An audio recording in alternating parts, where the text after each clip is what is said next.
이번 시간에 제일 먼저 우리가 다룰 것은 정보의 수집입니다. 우리가 정보를 수집한다면은 그 수집하는 거에서 수집에서 끝나지 않고 그것을 또 종합해서 우리가 나름대로 어떤 결론, 판단을 내려야 되겠죠. 그래서 사람들은 정보 수집을 하는데요.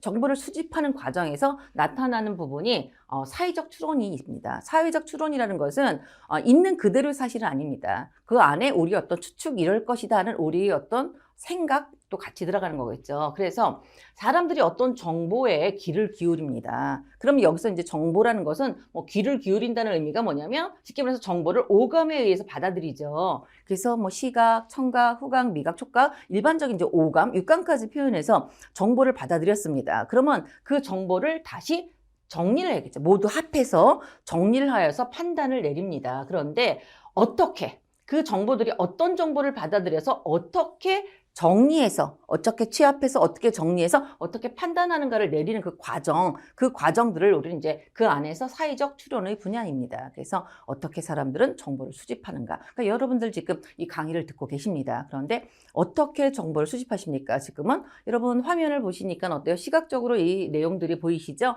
그리고 들리시잖아요. 예, 이런 것들. 그래서 여러분 지금 시각과 청각을 쓰고 계십니다. 그런데 시각과 청각에 의해서만 정보된 것이 아니라 강의를 하다 보면은 강의 내용 중에서 아 맞아 나도 그랬지라는 거 그런 내용이 나오실 거예요. 여러분의 기존에 갖고 있던 어떤 생각이나 경험에 의해서 지금 이 강의 현장에서 나온 거 말고 기타 외가 작용합니다. 그래서 그런 것들을 다 모두 합해서 우리가 정보 수집이 이루어진다는 거. 그래서 그런 걸 모두 합해서 이제 사회적 추론 과정으로 살펴보겠습니다.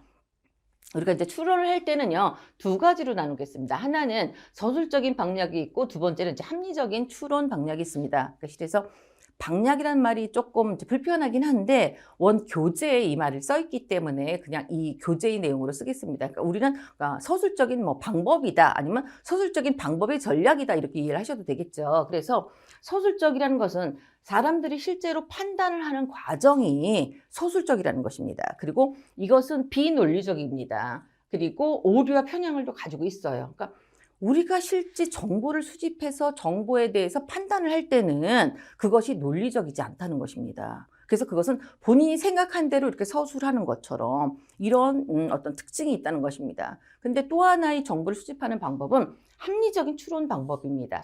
추론 방략이라고 되어 있어서요.